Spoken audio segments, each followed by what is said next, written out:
Los años no vienen solos. Bueno, volvimos al aire y tenemos una invitada especial, a la doctora Laura Joffe. Ella es licenciada en Psicología por la Universidad de Buenos Aires, doctora en Psicología por la Universidad de Palermo, psicóloga social, psicoterapeuta corporal en biosíntesis y se especializa en duelos con personas jóvenes, adultas y adultos mayores. Así que qué mejor que hablar con ella de este tema, ¿no es cierto? Bienvenida, Laura. ¿Cómo Hola, estás? buen día, gracias por la invitación, me alegra mucho verlas. Qué lindo Las sigo tenerte acá. siempre y aprendo mucho de ustedes. Gracias, Laura. Para nosotras es un honor que estés acá porque es un tema difícil y nos gusta tratarlo con vos. Y la primera pregunta que queríamos hacerte es ¿por qué son tan importantes los rituales que bueno, estuvieron complicados para hacer el año pasado sobre todo, ¿no? Y parte de este año también. Miren, cuando yo estuve investigando para mi tesis doctoral en psicología, que me dirigió el doctor Páez Rovira, de la Universidad del País Vasco, él había investigado los rituales colectivos funerarios de Guatemala y El Salvador con poblaciones que habían sufrido, población indígena que había sufrido las dictaduras y donde entonces los rituales se hacían sin cuerpo. Y también investigó sobre todo lo que eran los rituales que sucedieron en España por el atentado de la estación de trenes de Atocha, y cómo todos esos rituales, ya sea religiosos o rituales laicos, de conmemoraciones posteriores, ayudaban a las personas a juntarse, y el juntarse, poder acompañarse, darse consuelo, el abrazo, el compartir juntos esos momentos tan dolorosos de esas pérdidas, donde en algunos casos habían cuerpos y en otros no de los fallecidos, ayudaban a poder empezar a elaborar lo que era la pérdida y a poder empezar a transitar en lo que se llama la aceptación de la muerte y de la pérdida, que son tareas muy difíciles y llevan tiempo psíquicamente. Entonces yo para mi tema de tesis tomé lo que son las creencias, la influencia de las prácticas religiosas y espirituales y los rituales de funerarios y de duelo. Entonces, ustedes habían hablado recién, hicieron una síntesis perfecta de todo lo que sucede en estos duelos en general. Y en lo que hemos visto en la pandemia, en principio yo he notado que a mí me ha pasado y en general he visto a los colegas que no han hablado en general del tema de los duelos y de la muerte. Nos hemos visto impactados por escenas terribles, horrorosas, que nos han dejado muy asustados, además de por el miedo al COVID, de todos esos entierros que se producían sin familiares, de todas las formas en que se llevaban los cuerpos, con toda la gente que personal especializado vestidos como si fueran astronautas, Sí. y donde la gente no podía asistir a los velorios y además no podía asistir a todo lo que son las misas donde se hacen misas de cuerpo presente, o en el judaísmo se hace un baño ritual del cuerpo antes del entierro, donde en general en muchas poblaciones, tanto indígenas como por ejemplo en el cristianismo, eh, no se suele hacer en general tantos rituales de cremaciones, sí en el budismo, el hinduismo. En el judaísmo está prohibido, por ejemplo, Claro. pero frente a esta situación de la que se creía que el cuerpo contaminaba, el cuerpo del muerto, entonces se pasaba directamente del hospital en una bolsa negra, una bolsa mortuoria, se la llevaba directamente al entierro, y a veces se permitía uno o dos familiares en el momento del entierro. Al principio no se permitían tampoco. Claro. Entonces todo esto era como vivido como si fuera una muerte repentina. Por más que tal vez el familiar estuvo internado, Claro. el deudo no pudo ir a estar, como decía Mónica, acompañándolo en tareas de cuidado. ¿Por qué? Porque frente al COVID no se podía dejar entrar a los familiares. Recién mucho más adelante hubo un protocolo que el CONICET organizó junto con varias instituciones, por ejemplo el Hospital Italiano, el Hospital Tornú, las asociaciones como el Faro, o Duelum, o Palium, que después se hizo un protocolo y se hizo un reglamento, pero bastante más adelante en la pandemia, para permitir que algún familiar pudiera acompañar al ser querido que estaba enfermo según la condición que tuviera. si estaba entubado, a veces en algunos lugares se permitía a partir de que se empezó a permitir mucho más adelante en el Hospital de La Plata. Claro, y Pero fíjate una cosa, entonces, Laura, a mí me sí. parece que esto que vos estás trayendo, ¿no? Estoy recordando, los más perjudicados me parece que fueron quienes tuvieron pérdidas al principio de la pandemia, ¿no? Porque ahí no había protocolos, no teníamos tanto conocimiento como tenemos hoy y apenas podía ir una o dos personas. Ahí empezaron esas transmisiones por Zoom de las ceremonias, ¿no? En los cementerios, ¿sí? Y me parece que se vieron afectados por esta situación, y que fue más doloroso el duelo, porque no pudieron hacer una ceremonia adecuada, ¿no? Al amor, al respeto que vos tenés por alguien que se va. Sí, y además no han podido hacer los velorios Ujú, y las claro. misas o todo lo que son las ceremonias que se hacen en el templo del cementerio judío, por ejemplo. Ujú, O antes de la cremación, si es un grupo budista que suele concurrir a un lugar donde se hace una cremación en algún cementerio, y ahí se hacen prácticas rituales, pero además de la práctica ritual, ya sea el credo que sea, o prácticas, digamos, laicas, ¿no? Donde a veces ponen música o se canta alguna canción o se dice alguna oración, donde además el consuelo se da a través del abrazo. Entonces, esta falta de presencialidad y claro, de Claro, poder el contacto estar físico, claro, abrazándonos, el claro. contacto físico, fíjense, yo en duelos trabajo de hace años con mi perrito Jack Russell Terrier, Sí, Tito, lo vimos por ahí que recién, ayuda ¿eh? mucho, Lo vimos por atrás está tuyo. ahora dormidito.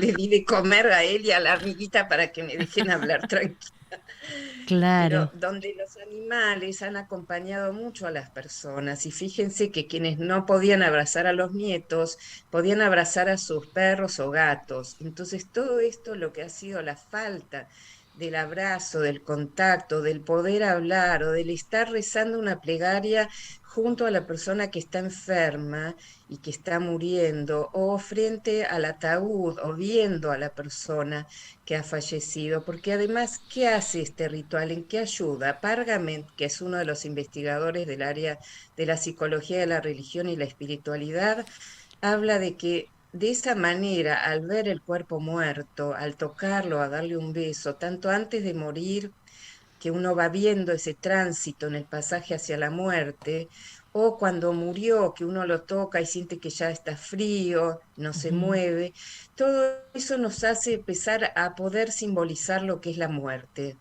claro. y empezamos a sentir lo que es el vacío por la pérdida.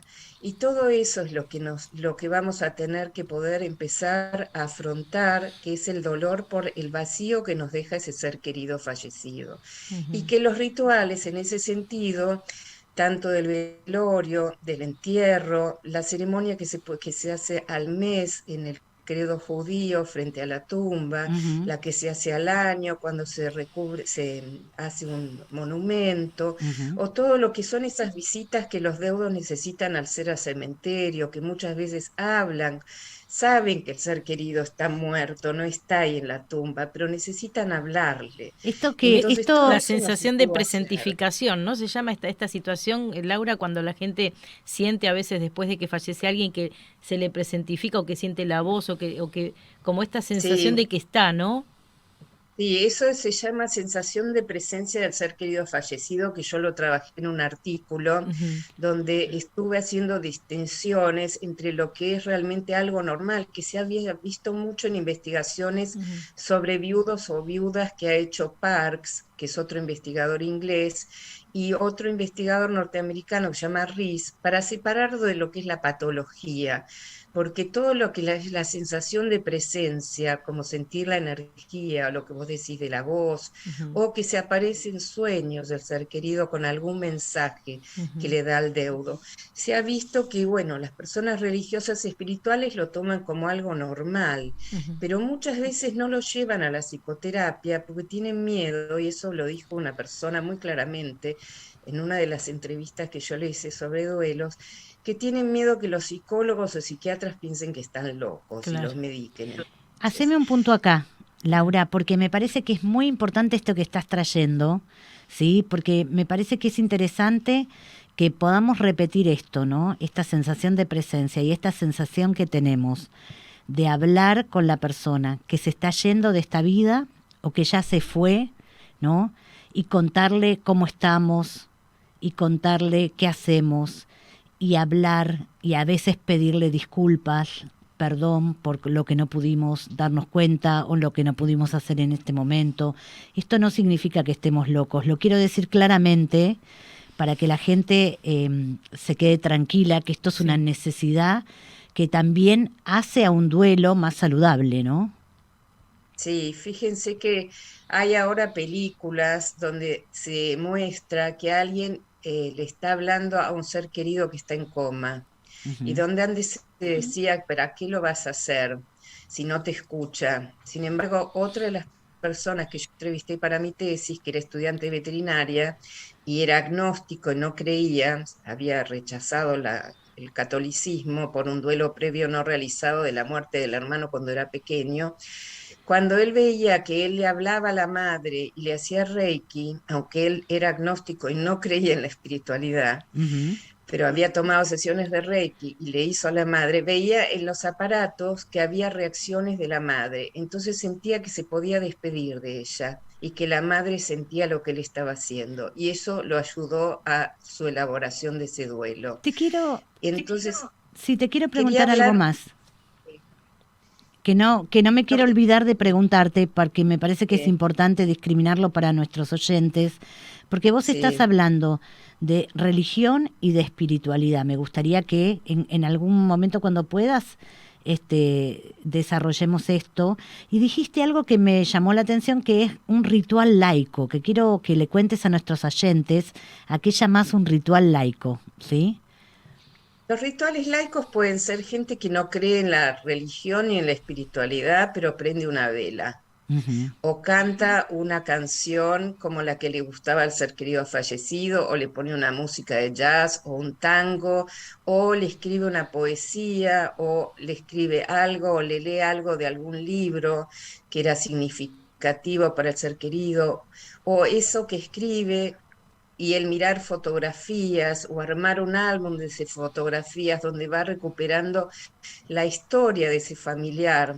Fíjense que muchas veces en los velorios se hablan en general de las historias que han pasado en relación a esa persona que ya no está. Entonces también no importa si es religioso o espiritual, sino el estar ahí y el poner palabra, recuperar la historia, recuperar, como ustedes decían, los valores, el legado, lo que nos ha dejado esa persona. Ujú. Eso nos sirve para seguir adelante. Ujú. Y a veces el mirar fotografías nos permite reconstruir esa historia, ese vínculo, y en ocasiones pedirle perdón si hubo alguna situación conflictiva que no se pudo elaborar en vida de esa persona, donde el perdón es importante para la persona que puede perdonarse y perdonar. Ustedes hablan de la culpa. Ujú. Ujú. Entonces, en esta pandemia, mucha gente se sintió culpable, ya sea que porque siente que no cuidó suficientemente al padre o a la madre o al Claro, hermano, claro. y entonces hubo contagios y después se vive reprochando. Entonces, esos duelos son muy traumáticos y Ujú. son duelos que se han vivido, por más que la persona tal vez estuvo internada o pasó tiempo enferma y después no se recuperó, o se recuperó, pero le quedan, digamos, reacciones secundarias de la enfermedad, que hay mucha gente que ha quedado con patologías posteriores.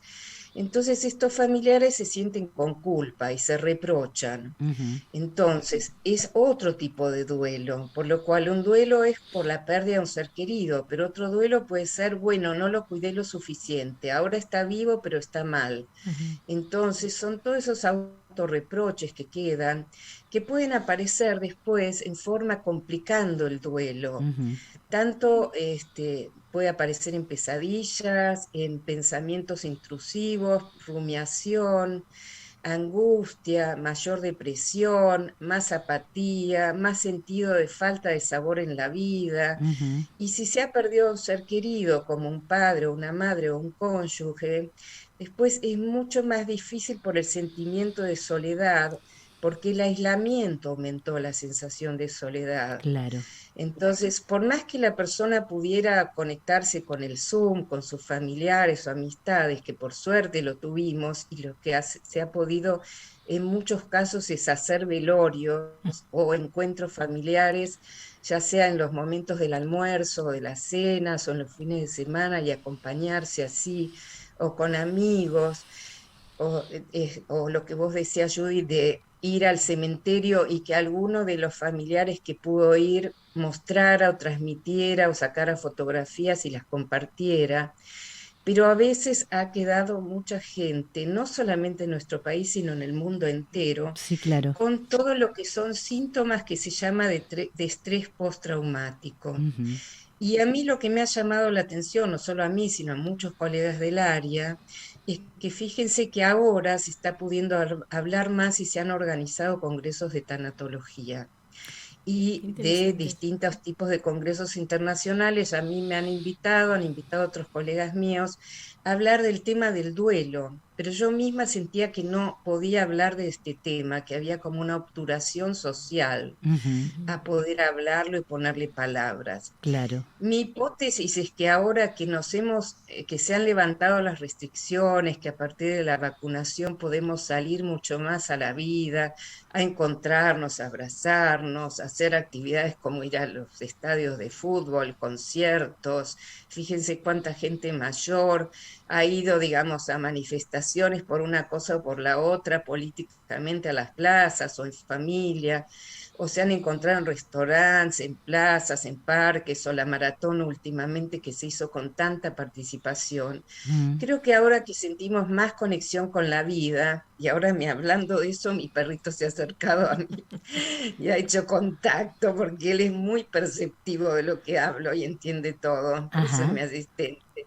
Creo que por eso es que podemos empezar a ver un poco más el tema de cómo la muerte y las pérdidas nos han afectado y cómo en muchos casos sentimos que hemos perdido aspectos que tienen que ver con nuestra salud psicofísica y también en muchos casos espiritual, Ujú. porque hay gente que se ha quedado negando a Dios o perdiendo la fe. Y en otros casos, otra gente ha recuperado la fe en la vida, ha encontrado nuevos sentidos a la vida, ha revalorizado la vida y las relaciones, los vínculos, ha revalorizado o aprendido nuevas actividades, cosas que hemos aprendido en pandemia, que esto también es importante remarcar porque hay muchos autores que hablan de lo que son los aprendizajes a partir del cual se da un crecimiento personal y que puede ser también espiritual en los deudos. No quedarnos solamente con la visión del duelo como lo que es doloroso, Claro. sino ver lo que vos decías de elaborar la pérdida, pero conectarnos, hacer tareas concretas en la vida cotidiana que nos ayudan a aprender tareas y roles nuevos. Ujú. Es Exacto. importante dejar este mensaje, ¿no? Que Sí, también yo uno puede salir de esta situación. Vos decías antes, Laura, de un duelo que es complejo, que a veces hay que estar atento a esos síntomas, ¿no? De autorreproches, Sí, ¿no? De pesadillas, de situaciones de mucho malestar que continúan en el tiempo y se perpetúan, y otros duelos que dan posibilidad de salir, ¿no? De decir, bueno, es un proceso y esto va a pasar y uno lo puede superar. Sí, Judith. quería agradecerle a Laura que nos ayude a hablar de este tema tan difícil. Nosotros sabemos que es un tema tan difícil, ¿no? Pero nos parece que es muy importante hablarlo y te quiero contar que nos están escuchando en este momento en vivo, ¿sí? Hay una persona que se llama Vera que dice que es canal de Reiki y que tuvo experiencias interesantes cuando acompañó a su marido, ¿sí? Y que nunca ha comentado ni afirmado. Hay una cuestión que es interesante, el tema de que a veces no compartimos ciertas cosas porque tenemos miedo que crean que estamos locos, ¿no es cierto?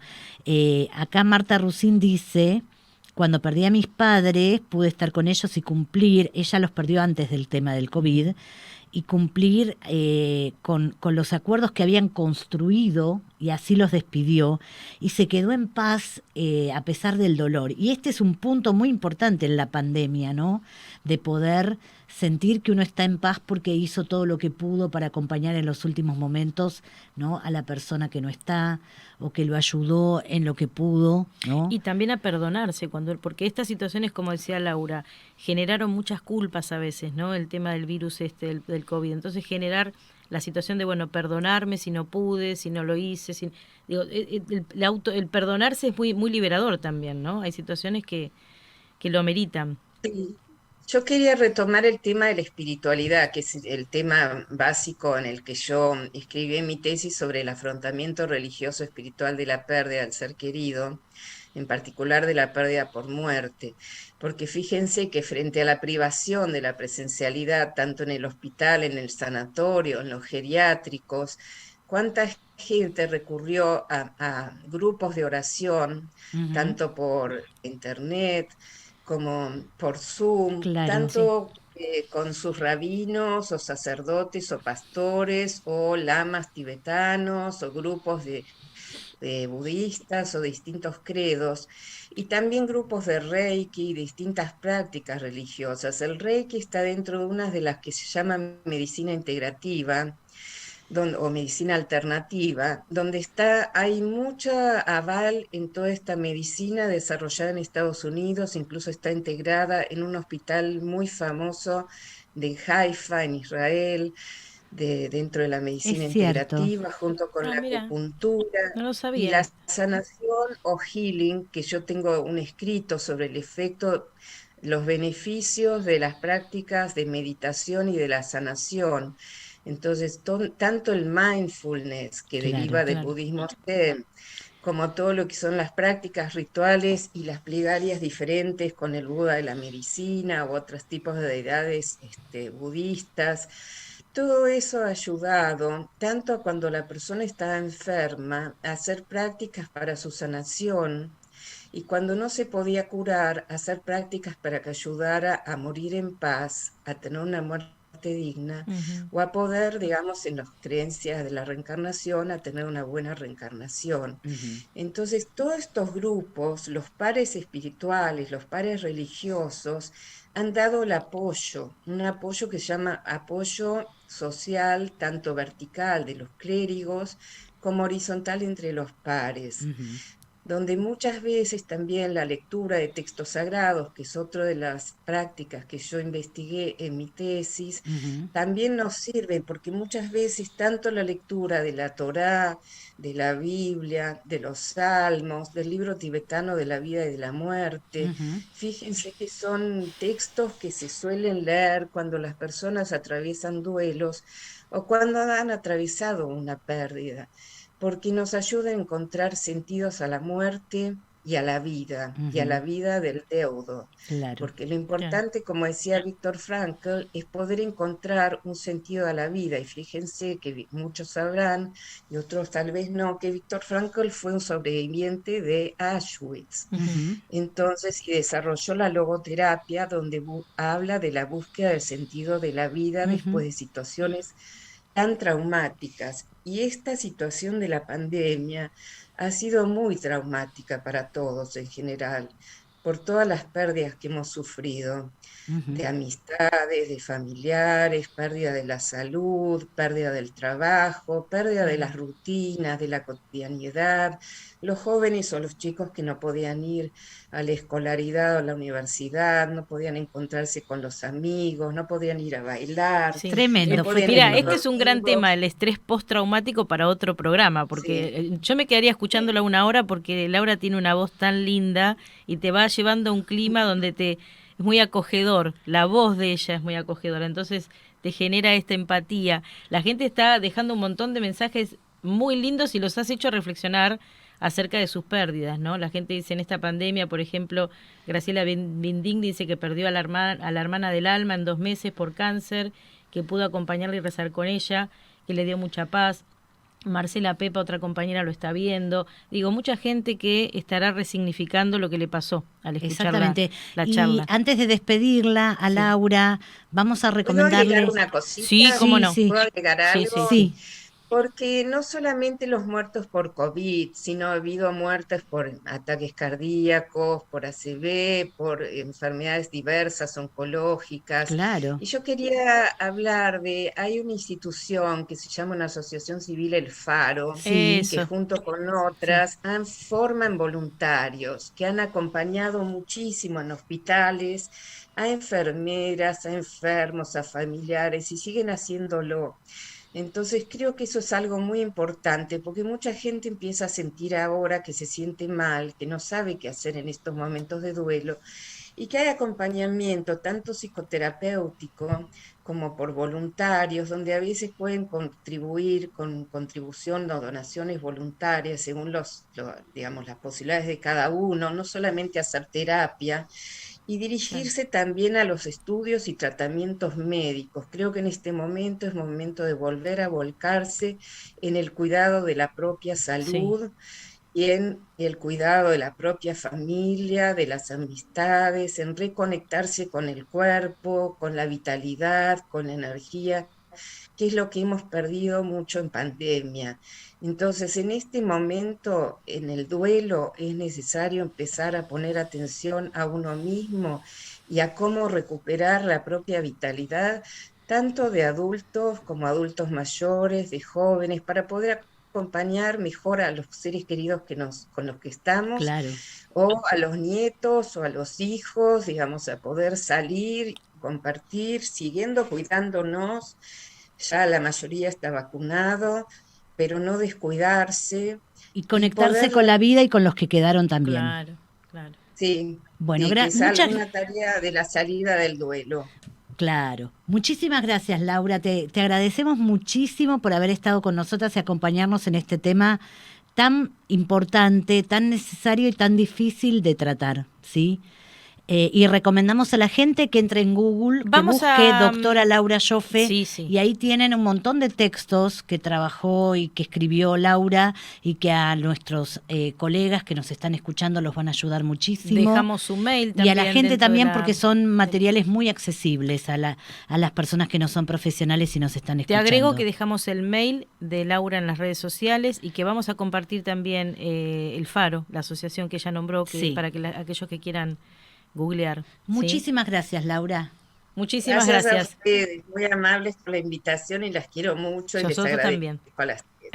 Gracias. Los años no vienen solos.